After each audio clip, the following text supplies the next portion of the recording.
when all that you see are actors on your television singing off key. what savvy, well-versed heroes can settle this score once more with TV. Welcome, Derpies and Sussies, to a bonus episode of Once More with TV, a podcast where we talk about, I guess, mostly movies. I'm your co-host, Alex Kovnatsky, he, him, and I am a Gong Yu enthusiast. And I am your co-host, Liza Truschel, she, her, and my favorite fictional girl group is the Cheetah Girls. Ooh, that's a good one. I watched Yeah. the Cheetah Girls maybe a couple years ago, and it honestly holds up in some ways and not in other ways, which I guess is probably what everyone expected. You don't think that the dog dancing in the bottom of a subway grate is like definitely the way we should end a movie? It is a ridiculous movie, but somehow still so charming. I mean, I really love those girls. Very charming. We deal with class Yes, we do. dynamics. We really do. We deal with mother-daughter dynamics. There's a woman Hmm. who speaks entirely in like disco references. Yeah. It's really weird. We never Yeah, address it. there's like a foster kid, right? Like there's like a bunch Yeah. of stuff in it. I appreciate movies trying to touch on a lot of topics at once. Listen, it's certainly trying. It's Welcome. trying. And capitalism's evil, which we love. Love that. Love that. Yeah. Um, I am interested in our discussion on the relationship of capitalism to this movie. We are talking about the smash hit K-pop Demon Hunters. Liza, what is your relationship to K-pop?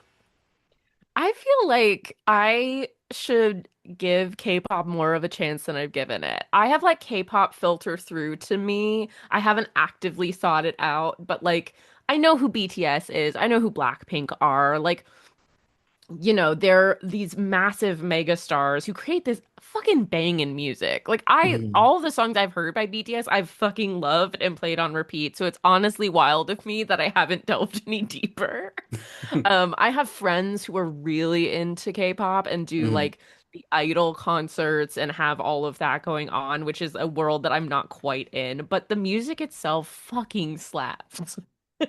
I also went to go see, I know that it's like it is a cultural phenomenon, it is a capitalist phenomenon, it is a very wild thing to dive into. There was a really great, I think I've talked about this on the show before possibly, but there's a really wonderful immersive show at Ars Nova like several Mhm. years Mhm. ago called K-pop that was about like the creation of these bands and the frankly like dehumanizing process of like wiping yourself of a human personality so that you can become an idol. Um, so it was really, really interesting. But yeah, I mean, the bottom line is that South Korea is a cultural powerhouse, and it's really cool to watch Western civilization catch up and be like, oh, something cool's happening elsewhere. It's nice that America always isn't always at the center of these like culture changing conversations. Yes, totally.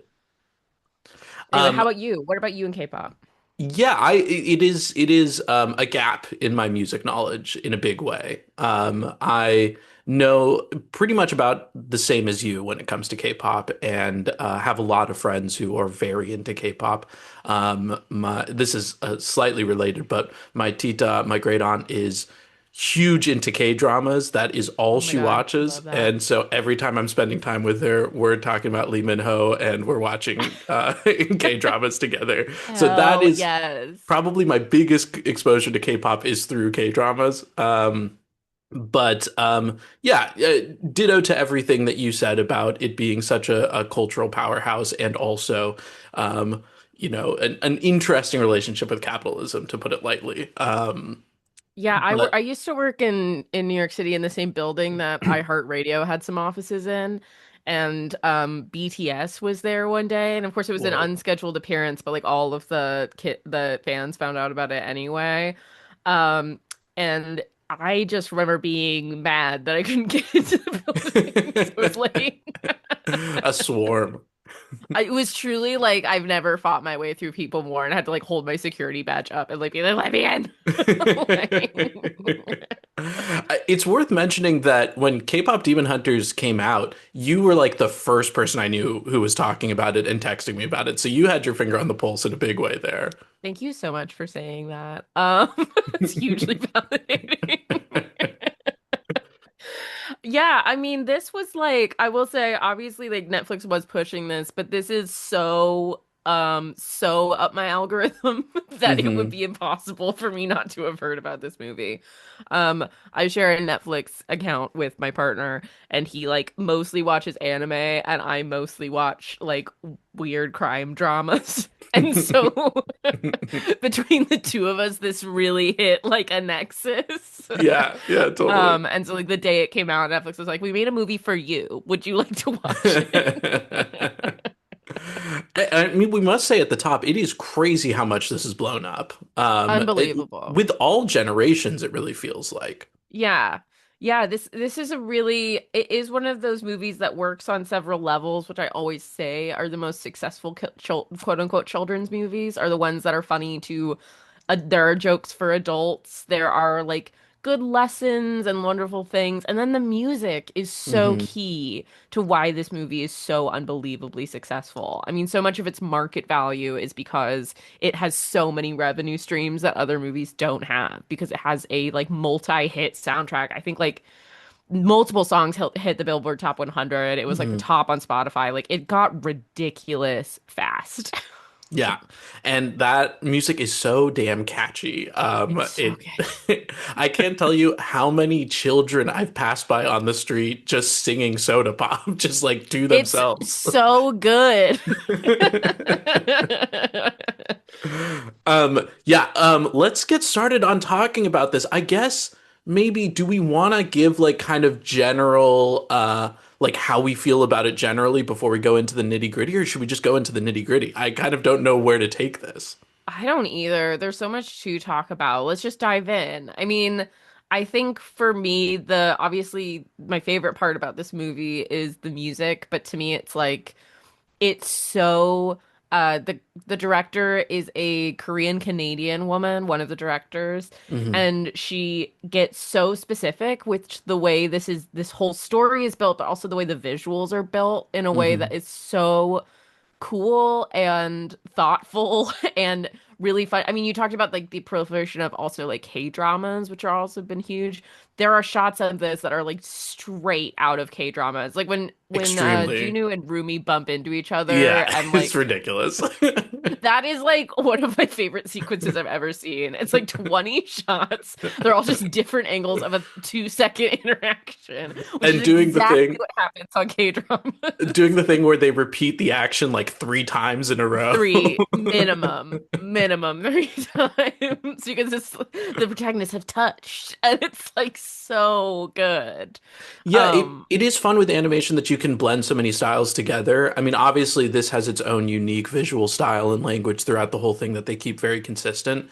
But there's so many moments that feel like I'm, on TikTok, right? Like where we're mhm. talking to the fans outside of the stadium who are talking about their favorite members of Huntrix. That feels like I'm watching a reel at that moment.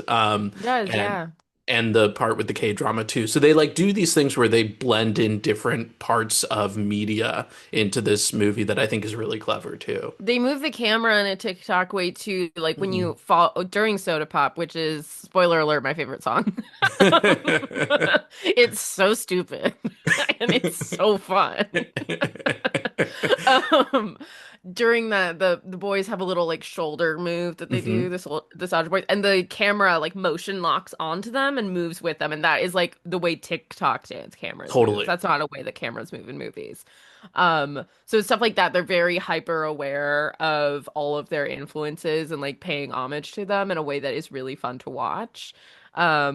I love the animation style. So the production studio is Sony. Hmm. Of course, who do like Spider-Man and stuff like that. They have a really robust animation studio. Yeah. Uh, and the style is really cool and interesting. It's also just worth noting that they fucked up so bad that it's unbelievable.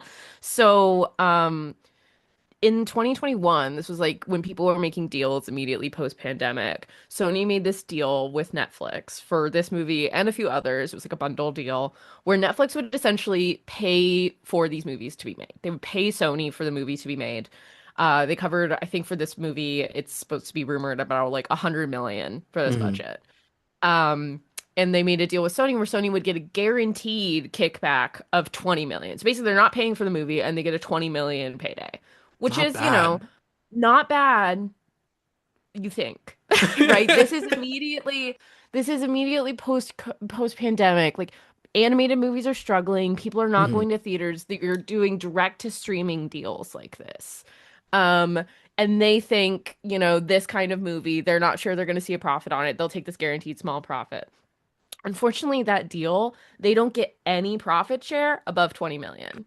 That is Oh, their wow. entire profit share. So now this That's is set to be, they crazy. don't get merch deals, they don't get music deals, they don't own this IP. Netflix owns this IP. Sony has Damn. nothing to do with it except they fucking made it. And so now you have Netflix sitting on what's probably going to be $1 billion. Like, I'll be honest with Yeah, you, like between the merch deals, between all, they're going to make a sequel now. for Like, sure. this is a franchise that they've built, and Sony doesn't own it. That's crazy. I mean, that is ironically exactly like most record deals Yeah, in the way that they're hilarious how getting they've done shafted. this. And fucking Sony being the Yeah, team totally. too. It's sort of ironic. That's crazy. I didn't know that at all. Yeah, it's really wild, and I think does speak to a certain distrust of like this is something that I talk about in my work all the time. So I work with writers and they're always wondering like what the market wants. And Hmm. I really hate getting that question because I don't think anybody knows what the market wants. I think people who Hmm. pretend they know what the market wants are stupid.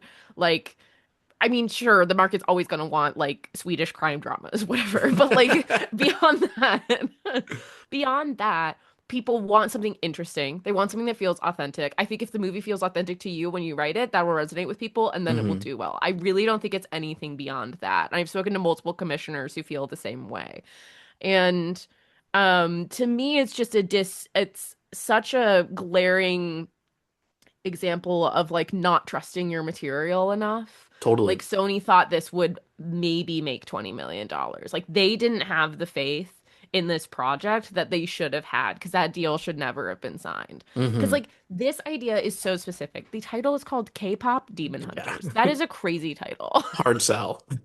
Hard sell, and I get it. But when you trust something, when you trust that some people want something new, people want something interesting, they want something different, and that you have the right storytellers, a specific story, something so rooted in Korean culture can become enormous and can appeal to Hmm. absolutely everyone. You're not niching yourself in any way. And I think it's just so indicative of like I I mean, yeah, I feel very strongly about the way Netflix makes deals in general. I Yeah. think they're dumb and pretty much constantly take the uh wrong route. But to me, yeah.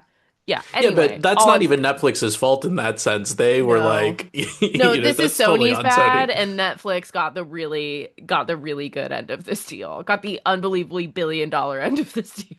Totally. But it is, you are absolutely right that it is a reflection of how we undervalue animation, how we undervalue Asian markets, how we undervalue just like women-led stories in general. Absolutely. So that's a really good point. And I'm glad that Hunters has found so much success, but it does. I mean, not that I feel bad for a studio, but it is funny I know, right? It's like for Sony. wild to feel bad for like a different billion-dollar corporation.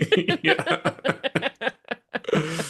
That's like an insane thing. But I do think it just goes to a lesson of like trusting your material and Hmm. yeah, again, like you said, trusting material led by women, material led by like the Asian diaspora. Like that is going to appeal to more people than you think. Totally. Totally. That is not, yeah. Because again, like I work specifically with women and non-binary screenwriters, and people are like, oh yes, well you'll have women show up. I'm like, other people show up to movies that have women in them. It's like crazy how often I have to have that conversation. That's so They're like, "Have dumb. you put a man in it?" I'm like, "Oh my God." We don't want them to feel alienated. Yeah, it's wild. Don't you know they're lonely right now?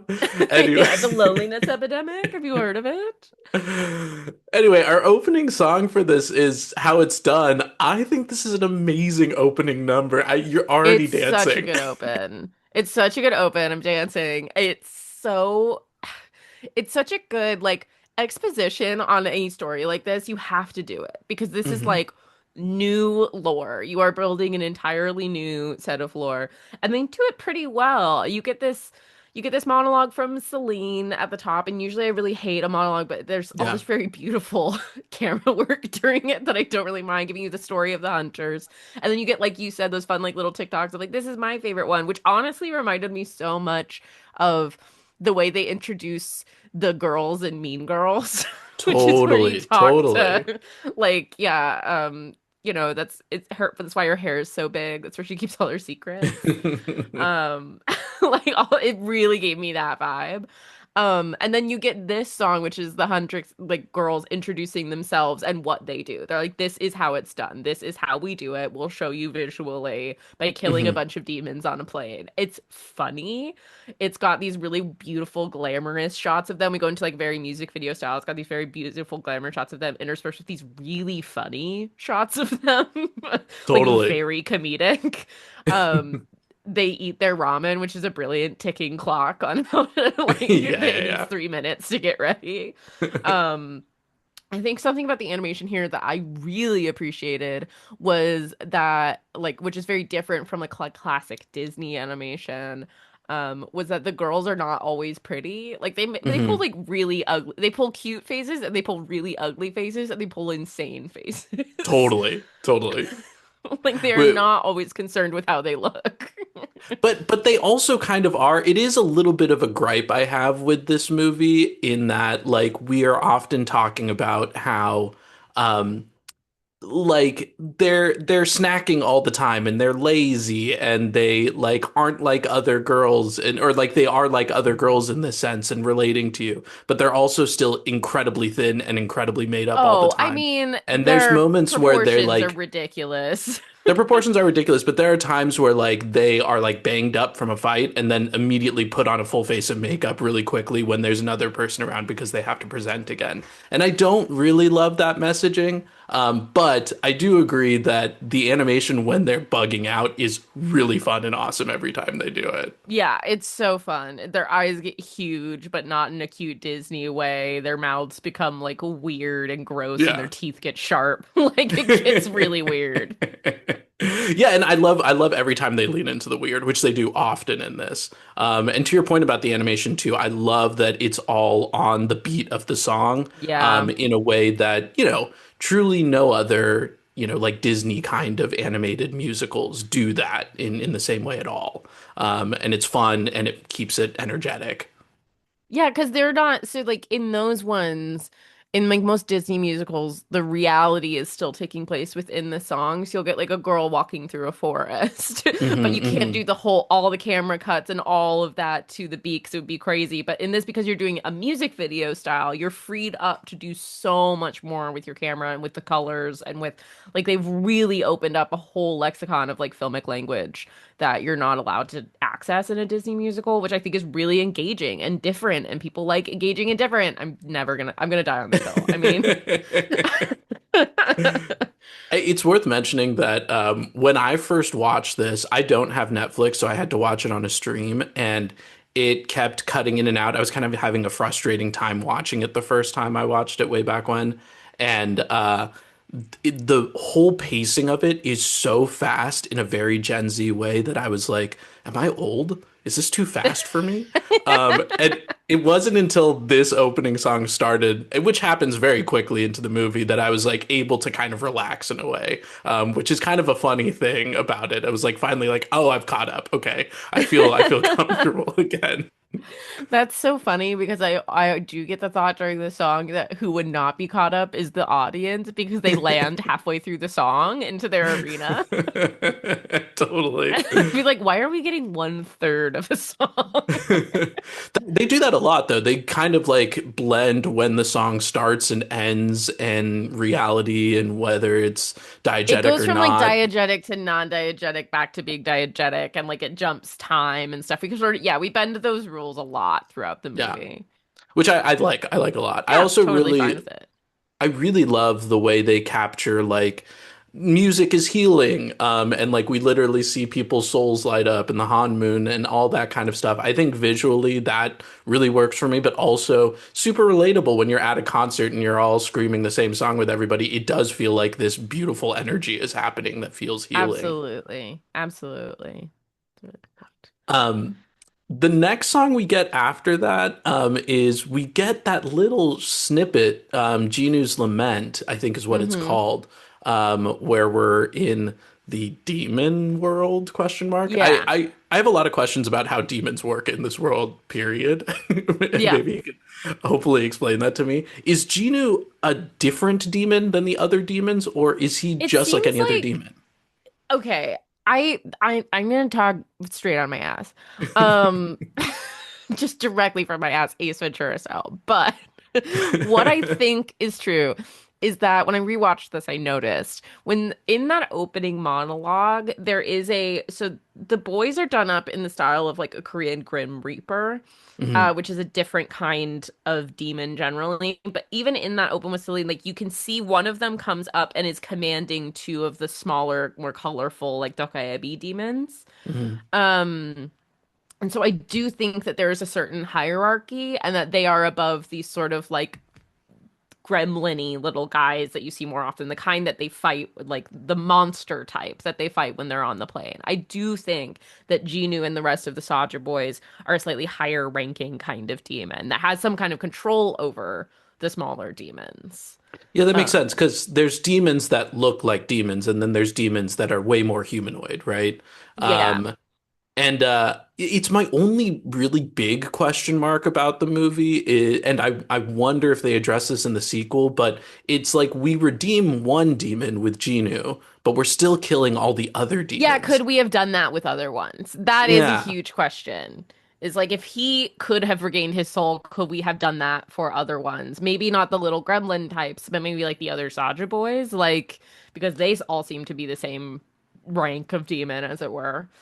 It is Um, something that hits me weirdly when Genu redeems himself and dies, and then immediately afterwards we have the other two Huntrix girls killing the other two Saja boys gleefully, and we're like celebrating that, you know? yeah, you're like, oh, just because we didn't talk to them. Yeah. But anyway, Genu's Lament, it's so short. I love it. His It's voice is so so lovely. good. His voice is so beautiful. It's such a lovely little bit, and it's just on an obi, like it's just so nice. And it Um, shows his power too, right? Like he really kind of silences the crowd. He persuades, this demon king, to listen to him and persuades him into following his plan. yeah, I It's mean, this is the kind of boy you'd base a boy band around. That's a great audition. true, true. Like you're gonna lead a boy band.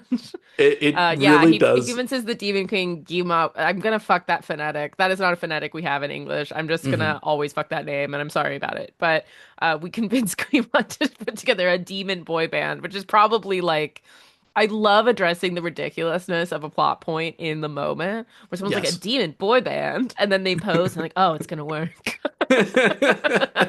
Like really works for me. No, I was going to say the exact same thing. It absolutely works for me. And it is one of those things where I, as the audience, also go, oh, yeah, that's going to Yeah, work. no, you know if you're like, yep, this is gonna work. This is a great This plan. would trick a whole bunch of people. Yeah, because they just strike poses. That's literally all they do. And we're like, wow. It's really good. We get back to Team Huntrix and they're finally about to take their break, except Rumi is so fucked for, dropping that single and Dude, not I letting would take be a break. fucking I'd be livid. so pissed. Ruby's kind of an asshole in a lot of ways, but A obviously little she's bit. struggling with stuff, and She's struggling. That's sort of the point, is that she's struggling, and if she just opened up, none of these things would be problems. yes, But yeah, also the wild you just have a button on your phone that says launch. Like I just really like that. Like, like it's a I'm just gonna launch nuke. it. I'm not gonna, yeah, exactly. I'm not gonna talk to my manager. I'm not gonna talk to the other members of the band. But that segues us immediately into Golden, which I mean, obviously a huge banger of a song. Yeah, I It's mean, just the so number good. one hit of this movie is Golden. Yeah. It's an absolute banger.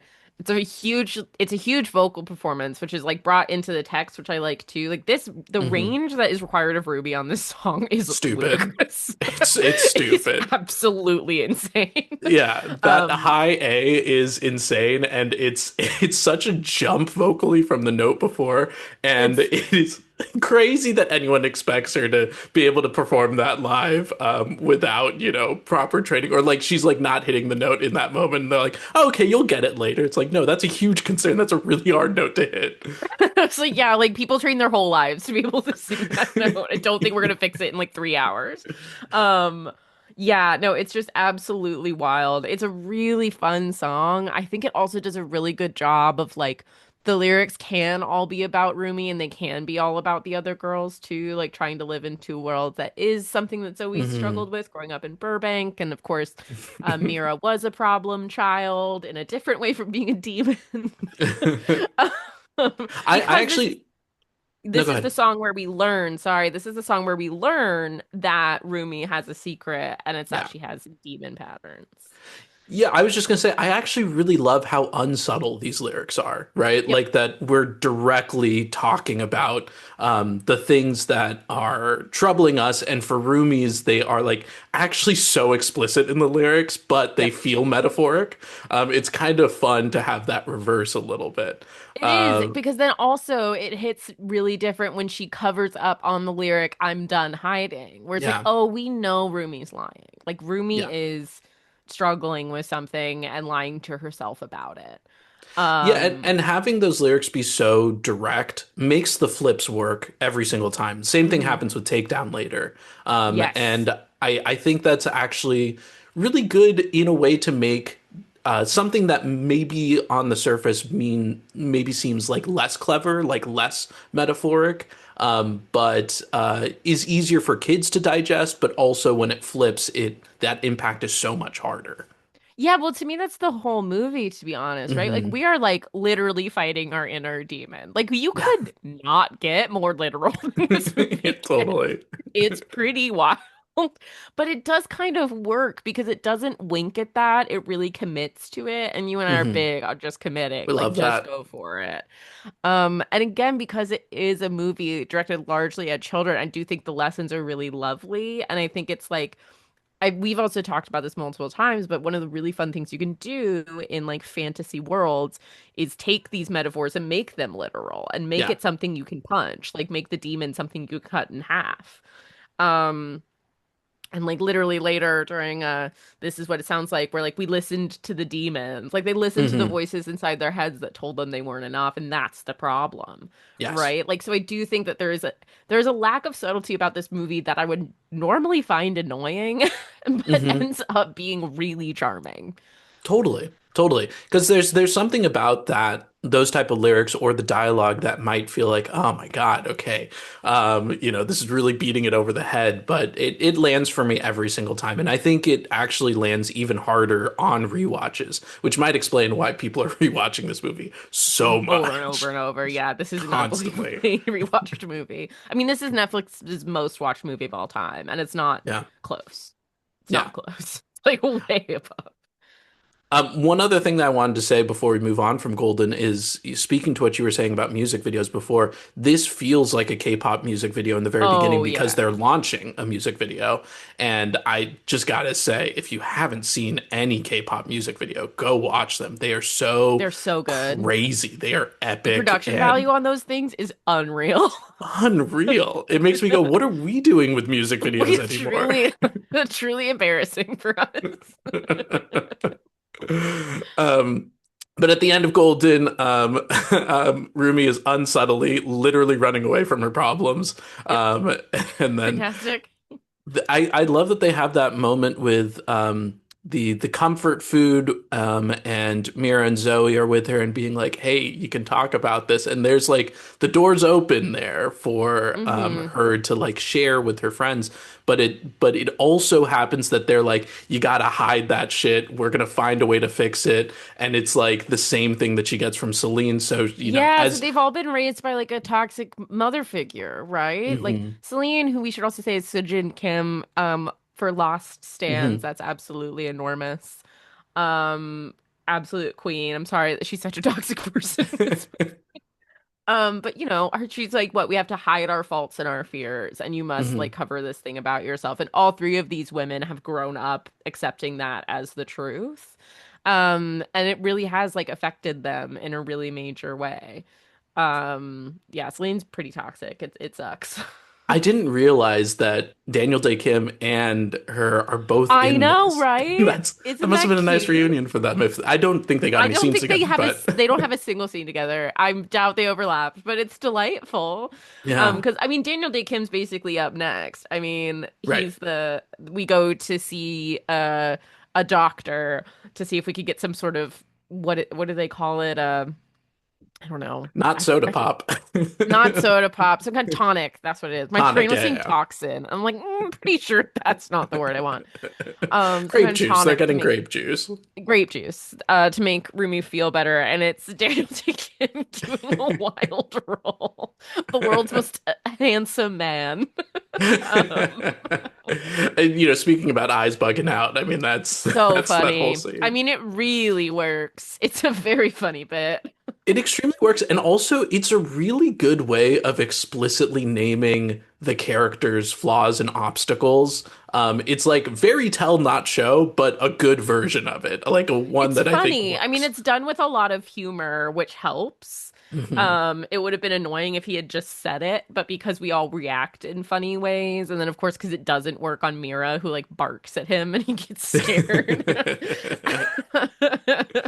They also have Um, all of these like phrases, both in songs and dialogue in the film, that kind of rhymes throughout the themes. And the one from this is to heal a part, you need to understand the whole. And that feels like that keeps mhm. coming up throughout the movie. I just like the way that they do that. It's really nice. Yeah, yeah, it's really fun, and it just ends up being a really fun scene. Yeah. Um, and of course, we And then immediately meet the Sandra Boys. I yeah, we get the mean, the K-drama movie moment. begins. The movie begins. We've arrived. We've arrived. I love the way that whole sequence is animated. We already talked about the kind of K drama of it all, but the popcorn eyes, the melting Popcorn Eyes butter. is so wild. Also, Abby is, oh my God, now I'm forgetting his name, but Sungwon Cho, Yeah, the yeah, yeah. comedian, Yeah, Pro so ZD. funny. Yeah. What a funny fucking role for him to take on. Absolutely hilarious. Also, his name just being Abby, like his whole point is that he has abs is really good too. It's extremely Um, good. Great voice hilarious actor, funny person, dude. Yeah. hilarious person. Very funny role for him to be playing. There are like, I mean, the voice cast is stacked. We should mention that the Yeah, speaking voice for Rumi is Arden Cho of our favorite show of all time, Teen Wolf. of course. Obviously. We've got Daniel Day Kim, we've got Sun Jin Kim, we've got Joel Kim Booster pops up every Yes, that's so right. often. I love Joel Kim Booster has my favorite line of this movie, which is every snowflake is special, but one is probably the best. So fucking Which good. is a stupid goddamn joke, and I laughed so It's so funny every single time. I yeah. truly love it. Um, I also in I want to mention in that scene, I love that the girls are all thirsting for the Saja boys, and then the minute one of them is a dick, they're like, "Fuck these guys, I hate It's them." cute. It's good. There's a lot of like solidarity. I'm like, no, we hate them now. But here we are, Soda Pop. Your favorite Soda Pop. track? It's My a favorite good track. pick for a favorite track. I don't know if it's mine, but I think it's a good pick. It's just fun. I don't know. It's just like it's very bubblegum pop. Like Yeah. it's really light. It's really stupid. It's You're all I can think of, every drop I drink up. Like it's really dumb lyric. And it's so fucking fun and it's so fucking catchy. It's got a really great beat. It's so light and frothy and bubbly. Like they really nailed it. And it's such a funny song to introduce demons on. Like there's something so funny about how sweet, like cloyingly sweet this song is. Like it's so Totally. innocent and so cute. They're literally demons. Like there's something very fun to me about this. It's extremely fun. And it's also so colorful visually. I mean, you know how much I Yeah. complain about color, but it's so Hmm. nice too that the outfits across the whole movie are incredible and so good and dynamic. But it's nice that the boys get to have nice outfits too, because They you don't do. always They see get that. really fun looks and they get fun hair colors and they're just goofy boys. The hearts out of thin air moment is so good for me. It's like, wait a second, this can't be happening. This can't be happening. I love the little old ladies, like the aunties that are really Yeah, into them. That's yeah. always really good stuff. And like everybody doing the little shoulder move, like it being infectious and you can't stop it is really good. Yeah. I just really enjoy this track. It gets stuck in my head like nobody's business though. Like I'll Yeah. just be walking around my house going, "Mama soda pop." Like, it's really bad. It is unfortunately at this point in the movie where I start to like have a lot of questions about what they're saying about like boy bands or, K-pop bands in general, because we don't like the way the Saja boys are attracting fans, but we like the way that Huntrix attracts fans. And I like don't really know what they're trying to say about that, if they're trying to say anything about that at all. Yeah, that's an interesting point. I mean, I don't know that we're mad that they're attracting fans. I think it's fine that they are if they weren't demons. Like, I don't think we'd be mad. I don't know. I mean, like, we're supposed to root for our girls being the number one band in general, right? But I Yeah. think it's just because they have nefarious purposes. I think the songs themselves, I mean, like, although when we get to Your Idol, that really changes. Yeah, yeah, it really changes there. And also it's like you are becoming fans of us, you are like slaves to us, essentially, right? We Yeah, are join leeching the your soul. pride. Join Because us, Saja right? means lion or something, right? So it's Right. using that.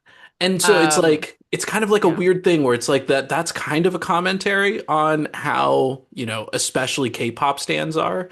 But we do want them to be stans of Huntrix. And I like Yeah, that's that an interesting doesn't fully point. work for me. Yeah, that's a good point. I hadn't really thought about that, but yeah, absolutely. Definitely. Yeah, it Yeah. it it's still a fun dynamic for them to have. I think the perfect enemy for Huntrix is a boy Oh band, my and it God. becomes It's so clear in that so moment. good. It's such a brilliant premise for a movie. Like what a log line. You know?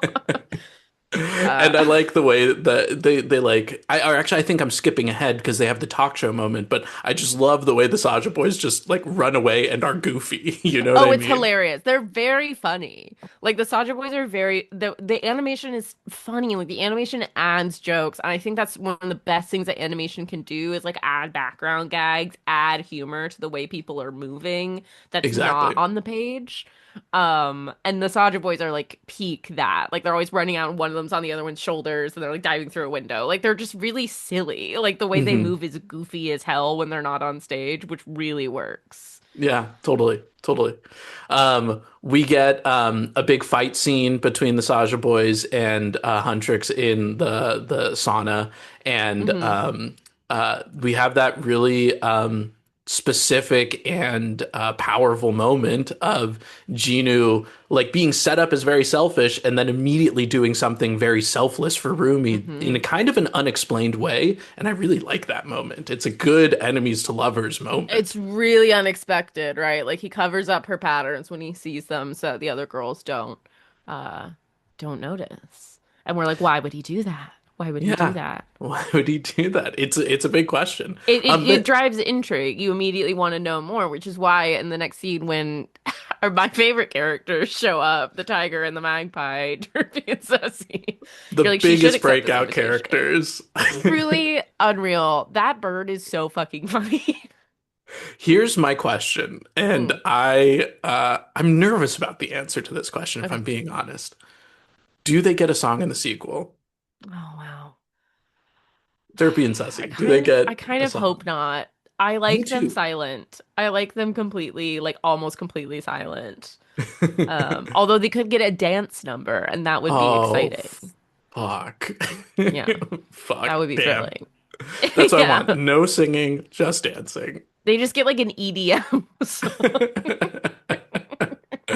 I gotta say, my partner and I went to the Netflix house in, in Philly out here, and it's a weird place. I don't really recommend it, but we were just curious because these Netflix houses are popping up, Sorry, can you explain and what the fuck a Netflix house is? it's so weird. It's so weird. It's this like section of a mall that's dedicated to Netflix, and they're like using it to like build like escape room attractions. There's like mini golf. There's like a food court in the style of the Stranger Things food court. And they do a lot of like brilliant design work. Like it's really Sure. cool and immersive, but it's incredibly tiny and also weird. It's a strange place. Yeah, whoa, I've Um, never heard of this. yeah, it's brand new. They just opened up and there's like ads everywhere for it in Philly. Yeah. So we were curious. But the all this to say, in the K-pop Demon Hunter section, there's a big statue of Derpy, or like a cardboard kind of cutout Mm-hmm. of Derpy, but in front of him is a flower pot that is like on like its side. And Katie walked up to like fix it and was like, "Oh wait, I see what's happening here." It's so funny. Was very funny. Although I will say it would have been more cat-like if he was trying to knock it over. Yeah. Cats I don't le write things they've knocked over.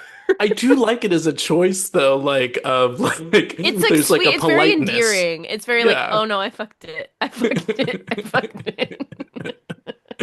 Derpy is very appropriately named. It's very good. Yeah, he's very cute. It's also um the magpie and the tiger are very specific to Korean folklore as a pair, which is interesting. And I don't really know, like the tiger is meant to be an idiot generally, is Mm, drawn as being a fool, and he was supposed to sort of be like he represent like authority and the aristocrats, and the magpie was like your average man who was much smarter, and it was very much like commentary and satire when those two characters were mm, drawn together.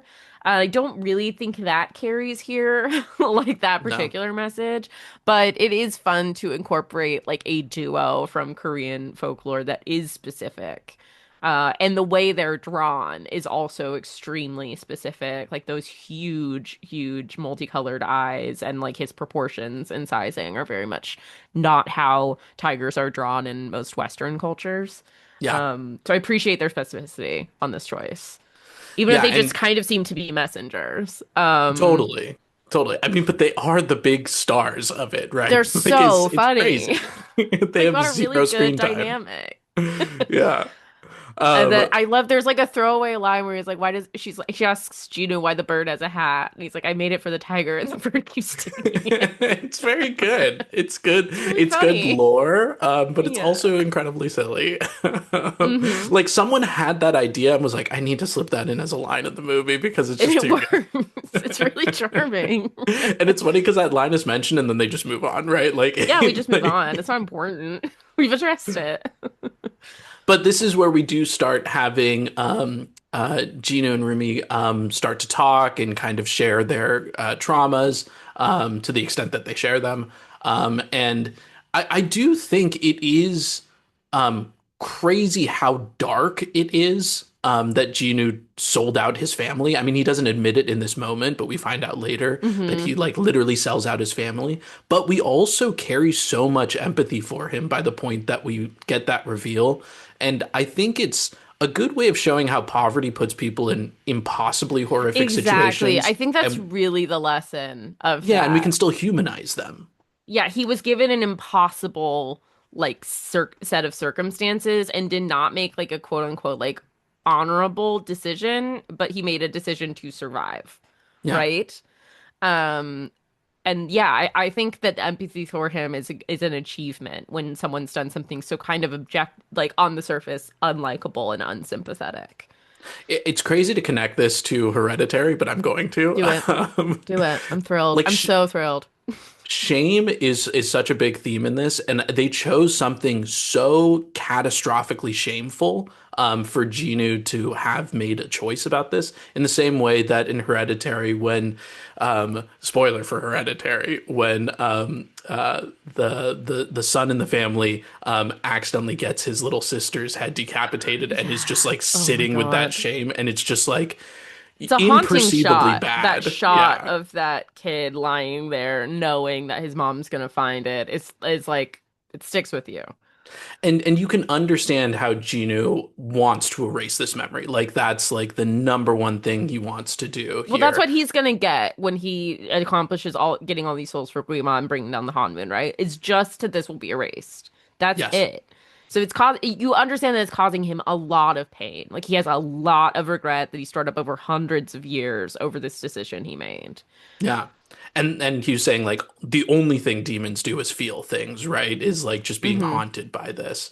But it's also a great way of showing that trying to push down that shame is worse, and it's just going to cause you to commit more mistakes in the future, and you need to address it, which Well, they end up because saying about later. and that's why it's so interesting when Rumi immediately meets him with sympathy on Hmm. that. She doesn't even take a beat he's like, no, I sold out my family. And she's like, you still are worth something. Like Well, she immediately. doesn't say that yet because she doesn't know the degree to which No, no, he no, sold out that's his family. later. That's But later. yes, But but yeah, it when is she true does that figure she it out, meets which is him. after takedown, after the Idol Awards, she doesn't Mhm. blink at it. Mhm. Because she has a lot to learn about. She's dealing with the same thing. She's ashamed of something. She's putting it down. It's driving everyone away from her, and it's just causing her pain. It is the Uh, best kind of enemies to lovers when they're both helping each other realize things about themselves and making them better versions of themselves. I really like Absolutely. that. Yeah. Even if it doesn't like really fully, I don't know if maybe this is a question, but it doesn't always feel 100% romantic to me. But they No. do feel like they're helping each other in a way that feels really nice and special. Yeah, exactly. I think it's a kids movie for one, so they don't want to like take it too far. But I do think it's a lot of it could be coded as a platonic relationship. There are Yeah, only a yeah, I couple moments, agree. honestly, when we go into those K-drama shots. I think we're just supposed to be mourning the fact that it probably could have gone farther if Genu survived. Like it was Hmm. going to go somewhere. They were building the potential for something that they're not able to realize Hmm. before the end of the film. But the potential is very much there. I think that's kind of what we're supposed to read. Totally. In the middle of this, the Genu and Rumi meetings, we get Takedown, and we start to Hmm. like see how they're building that song, which is interesting to see the kind of songwriting process. I like that, even though probably for a K-pop group like this, they're like not actually writing their own songs, but No, they have in like this canon, 800 they are. producers Yeah, writing songs. exactly, exactly. But it is fun to see the genesis of their songwriting, even if it Hmm. comes incredibly quickly. They're just like spitting out these lyrics and they happen. But maybe that's Yeah. their power. Maybe that's their magic, right? Exactly right. They're magic. We can forgive a lot. Um, but yeah, Takedown's interesting because it happens in multiple stages, and the way Yeah. they make this song not get old is they reveal parts of it at a time that are like different parts of the song, and then by the time we get the full song a little bit later, it has an entirely different meaning. And Yeah. so it's a really, really creative way of being able to reuse a song, actually similar to the Sinners episode we did when we reused Pick Poor Robin Clean, where when you switch the meaning of the song, it's really interesting again. Hmm. But this is the original meaning. We're writing a diss track for the Saj Boys. Hmm. And it's interesting you say, Genu's point is that demons do nothing but feel, but they're like a demon with no feelings don't deserve to live. Right. Like they have a very different idea of what demons are. Um, and yeah, it's a great song. We get some great fight choreo and for great Hmm. regular choreo during this song. And the girls are fighting with each other. Like we kind of get to Yes. see the breakdown of their relationship. Like the cracks are really starting to form. Yeah, the scene with Rumi and Mira in particular is crushing because you're like, if you just talk about what's troubling you, it's going to work out, but you're also constantly getting reminders to not talk about what you're feeling, right? it's a tricky one, and it's a It's really really good brutal. example of how shame and not speaking up just makes you feel lonelier. It's a great Yeah. post-COVID reminder of like reach out to your friends, talk to them about your troubles, you know? Yeah. They'll be there. Like the girls want to be there for Rumi and they know something's holding them back, especially Mira. Like it's always trying to kind of patch people together because she's a people pleaser, but it's really bothering Mira. Yeah. And not the girls' fault at all, but they are unintentionally reinforcing the ideas of you gotta fix it and be better and hide your Mm-hmm. shame kind of thing. Yeah. And yeah, they don't realize they're doing it, but they Yeah. are. Exactly. They're repeating the patterns they've been taught, right? Also, we really just use the word patterns, huh? Mhm, mhm. Anyway, it's so funny. But yeah, we get a bunch of takedown, and then we get probably my least favorite song. We get free. Oh, that's crazy. Uh, I love the chorus on this song. I think it's so good. I think I have a problem when people hold the E sound too An long. I E think I find it value is annoying. an an E val is so good. I I think hate an E vowel, I think. it's so resonant. I I think know. of like I believe Book of Mormon. That E is so Oh, I do love that E sound. long, you But know? but to me, that E song is meant so to me E sounds are kind of annoying. Like they're really resonant and they're really nasal and they're very like I don't know. I They to are me nasally. I know what you the mean. they're nasally. The E sound and I believe is meant to be annoying. Like Mhm. he's annoying. It's a really great song, but he's an idiot. And he's like literally saying like I believe I'm gonna die and get my own planet. Like he's like really like going out there. And so and of course like that Andrew Rannells recording. I mean, he's just Mhm. brilliant. But Yeah. so I get it. But like to me like going E, doing a run on an E is so fucking. I really like it reminds me of that horrible Taylor Swift song, Me. Sorry, Swifties, but that's like not one of her good ones. Um, Me Hee Hee, the one with Brendan Urie, someone I find unbelievably frustrating because I think he could probably be respected as one of the greatest voices of our generation if he didn't write songs that exclusively sucked. Man, you are alienating some fans here. Listen to me. I Not love me. Panic at the Disco. I love Brendan Urie. I've been here. I went to go see him in Kiki Boots. I've done my time. He's brilliant. I also think that as soon as the other members of the band left, he is a terrible songwriter. Like he's just a garbage songwriter, and it's so annoying. I mean, go off. Don't let me stop you. Were we talking about K-pop Demon I Hunters? think we were. This song is so incredibly cheesy, like a romantic duet on a rooftop kind of thing. Mhm.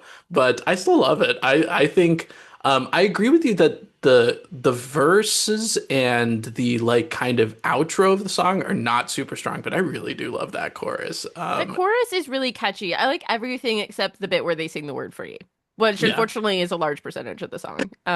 So it ends up tanking the song for me. That's wild. I do. I know that I am the outlier on this. Like everybody else finds this song really romantic and I'm fast forwarding. Like, I do love the lyrics. We can't fix it till we face it. Let the past be the yeah. past till it's weightless. I think that's really good. I mean, I think it's again one of those like themes that echoes throughout the whole movie. Um, I just like it in there. Yeah, I think it's lovely. No, I really like the driving beat on this, and I really think that there's like a lot of really good building. I just hate what it builds to, so that kind of sucks for me. But everybody else likes it. I'm literally the only person on Earth, so I doubt that. I doubt that. You got someone on the other line, like on your side. I'm if sure. someone's fist pumping the air Yeah. right now, it's like one person. Me and that person will go hang out. There's an interesting moment where, like, right at the end of the song, he says that he can't hear Guima's voice anymore. But then immediately after, when Rumi leaves, Guima like summons him and talks to him. So like he is maybe still hearing Guima's voice and lying, or like it's when Rumi's gone that he like the Yeah, he doubt might have comes in broken. I again. think the way I read it is that he was able to escape it for like a second. Yeah, So yeah, that's yeah. sort of he's regaining his soul and his humanity, but he still is under Guima's. control, as is evident when he lands in. And Yeah, I we're mean, if supposed to be, I that's think, skeptical of Jinu's mhm, loyalty to mhm. either one. He's really playing both sides. Yeah, totally, totally. Um, yeah, after this, we get the kind of like, is that when we get the Idol Awards Yes, this immediately is after the that? Idol Yeah. Awards because this Man, is it where I moves wrote so down I fast. love Joel Kim Booster. Because So this is good. every snowflake is special, Right. but one snowflake is probably the best. Let's find That's out. it's really fucking funny. Um, yeah, this is the Idol Awards, which is where we get another rendition of Golden that's going really Yeah. well, and we're maybe about to get the Golden Honmoon, and it's really wonderful. But then the girls, Zoe and Mira, are tricked by some demons who they think are taking Bobby, who, by the way, is Ken Jeong. We have not mentioned that. It's a delightful voice performance. It's a great voice Um, performance. It does make me go, this is not a manager of a K-pop group at all, no, no, but it's Ken very Jeong. nice. This, I mean this with love. I say this with love. Ken Jeong sounds incompetent. I can believe Ken Jeong is a great actor and I think probably a competent man, but Oh, something about 100%. his voice reads as frantic and as like making it up on the spot. He's literally a doctor, you know? He's literally a doctor. He's Dr. Ken Jeong. But He's something just about a him, like great I would, actor. if I showed up to my GP and Ken Jeong was there, I would leave. uh, but yeah, we get Golden into the reversal of Takedown, and it's a great reversal. It's It's crushing. You really good. hate to It's see it. scary. The Yeah. emotions are really high. We go in really tight on the girls. Of course, it's not the girls, it's demons, but Rumi doesn't Mhm. know that. And so her Yeah. fear is very real and very palpable. And suddenly, all of the lyrics about demons deserving not to live are directed at Rumi, who is a demon. And it's scary. It's truly nightmare stuff. Like your friends turning on you, your greatest shame revealed to On thousands of stage in people. front of millions of people. It's Yeah. it's awful. I do want to say I love when Takedown starts and Rumi immediately starts doing the choreo for it. Yeah, It's it's for some really reason just funny. She's really like, funny this to isn't me. supposed to be happening, and like hitting every beat. The training like kicks in. She's a Yeah. professional. Yeah. And then the 1-2 punch of that scene right after when she actually does see Mira and Zoe and they're uh frightened of her, for lack of a Yeah, better phrase. they are. It's tough. It's a tough It's watch. tough. It's really brutal. Of course, like, her secret comes out. The girls are scared of her and clearly like backing away, and then they draw their weapons, and it's totally heartbreaking. And Rumi loses control and gets a little more demonic because of it. Hmm. Um, it's a very well accomplished Dark Night of the Soul. Like everything has gone wrong. Like the Saja Yeah. boys are now number one because Huntrix have broken up, etc. But also like everything has gone wrong for Rumi. Like Rumi is now Hmm. covered in her demonic patterns. There is no hiding for her. Her friends have abandoned her, and the world is about to end. Like it Yep. really, I mean, the stakes could not be higher personally or like world-wise. Yeah, and then we have like the ripple effect of every person, including members of Huntrix, starting to become brainwashed zombies and just, Hmm. um, leading themselves to the next Saja Boys performance. Um, So Rumi runs to Celine, and they have a wild scene where Celine is still trying to fix I things, you know? know, I I know. think it's such a good choice, good writing, but it's crushing that she still doesn't get it. It is. It's really heartbreaking that Celine can't grow. That Celine is someone that's holding Rumi back. Like Celine can't do, she's not capable of this emotional journey that Rumi needs to go on, and Rumi needs to like break free of it, which she does, which is really admirable, but it's a very like it's a heartbreaking moment. Um, yeah. It's interesting to know what makes Rumi realize that she needs to address this face on, Mm, because it doesn't seem like there's really an explicit moment of that.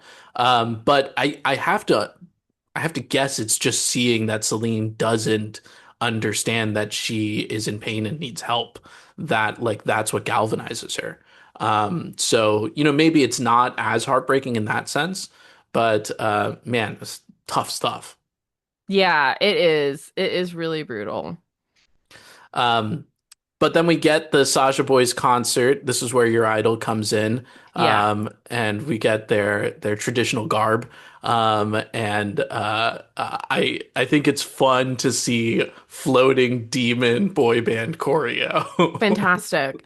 I will say also, I was watching this with the subtitles on because I have ADD, and Mhm, I this opens with the subtitle harmonizing demonically, which is really mhm. funny to me. Insanely good. Which That is correct. lyric That lyric, can I get the mic a little higher? I can't take it seriously because it just sounds like they're talking to the sound booth and being like, excuse me, can you take it up? And that's what I hear Yeah. every time.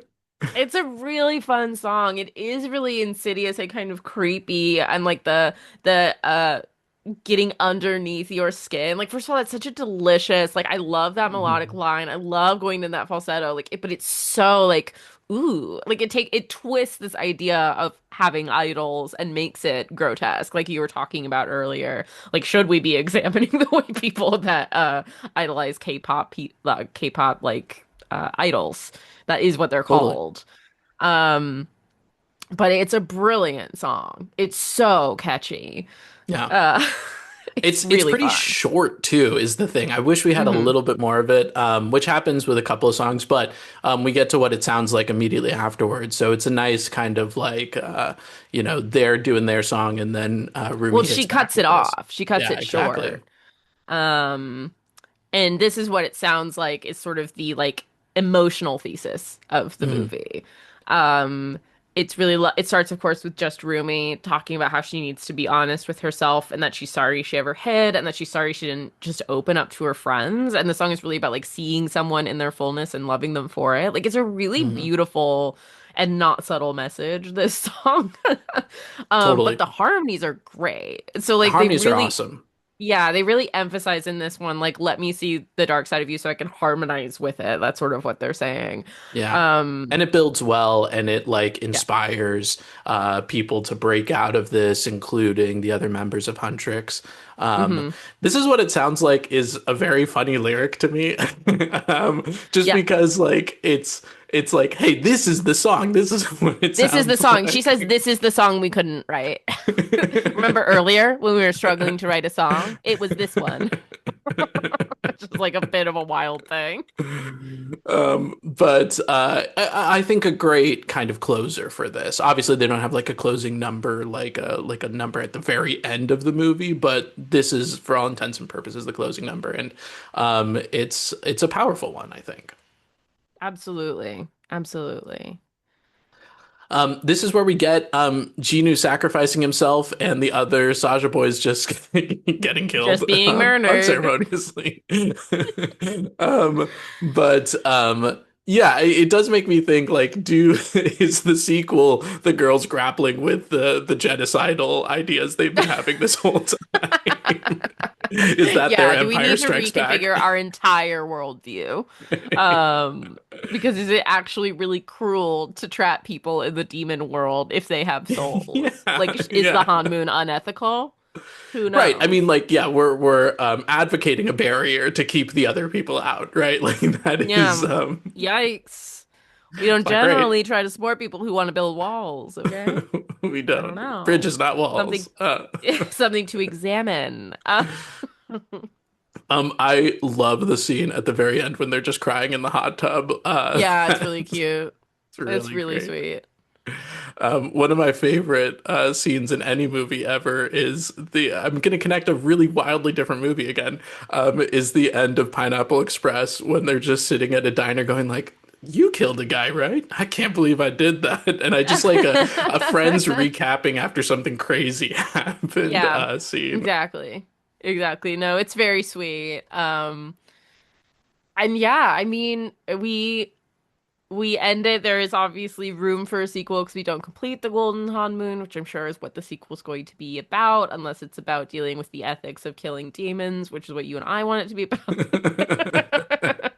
I just think they have to figure something out about it, right? Like I I think enough people probably have the same question as I do, of like, how are we treating demons from this point Yeah, onward? Genu can't be entirely unique. Yeah, I mean, Um, but also Rumi's a half demon, right? So like we Rumi is have half to demon. So also address like what that. happened with her mom if she like fell in love with the demon question mark? Yeah. Um, we don't address that. We're just like Rumi's half demon and Celine doesn't say like when your mom brought him home, I We was were like, skeptical. what? A really different Guess Who's Coming to Dinner. Totally, totally.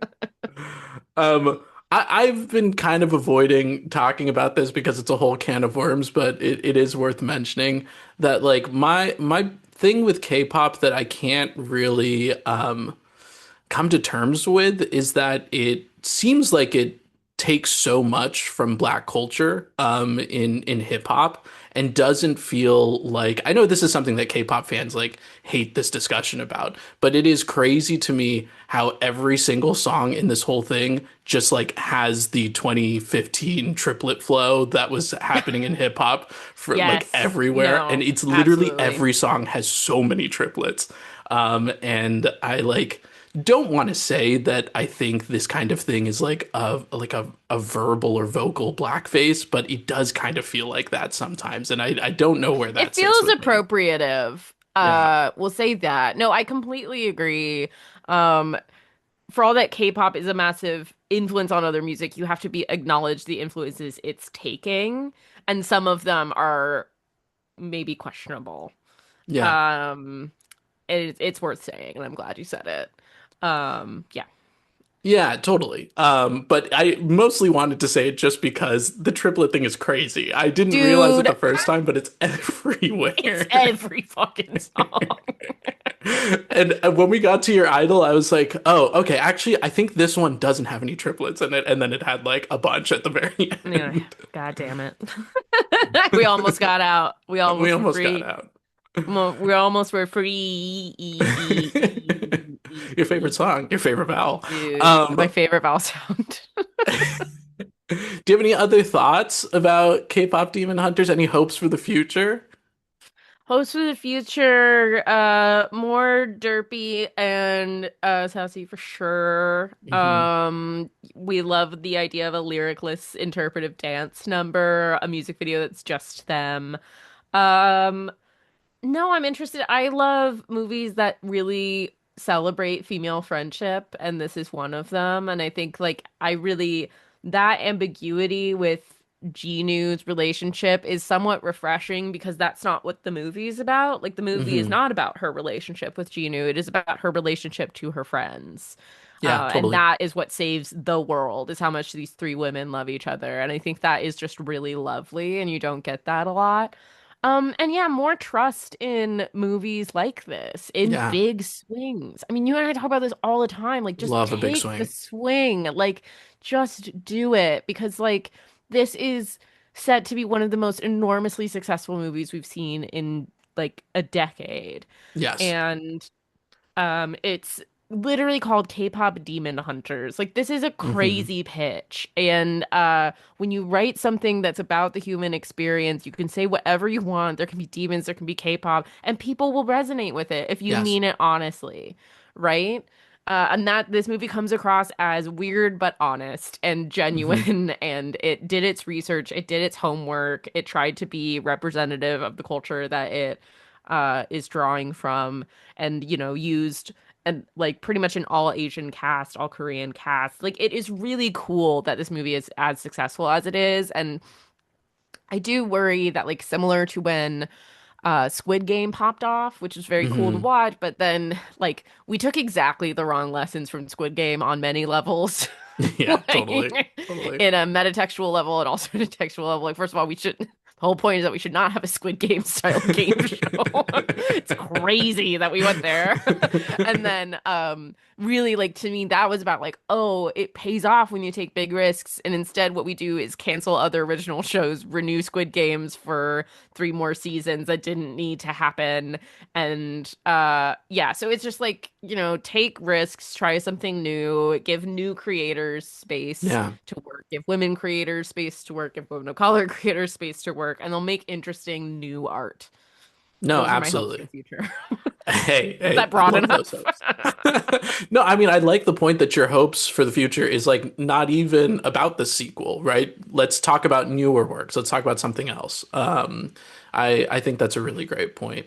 Um, I do want more Mira and Zoe. I Yeah, like they're their amazing. backstories a lot. It's weird Yeah. that we get their backstories and then do kind of nothing with them, which I Mhm. don't hate, but I think it's interesting that it happened.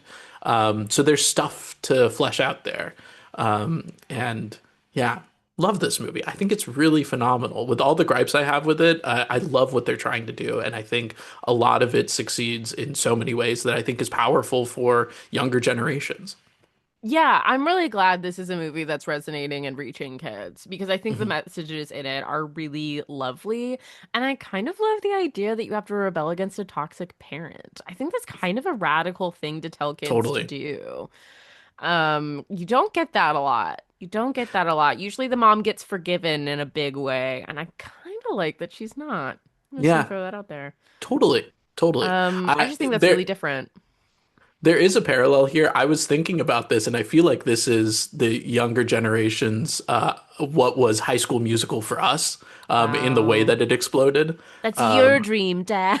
that's your dream, Dad. Um, Have I told you about my one woman show that I want to do? yes, I'm you have, sure but I please have. tell. Please tell. I want to do a one woman show called Coach Bolton, where I play Troy Bolton's dad, who's dealing with a lot over the course of that movie.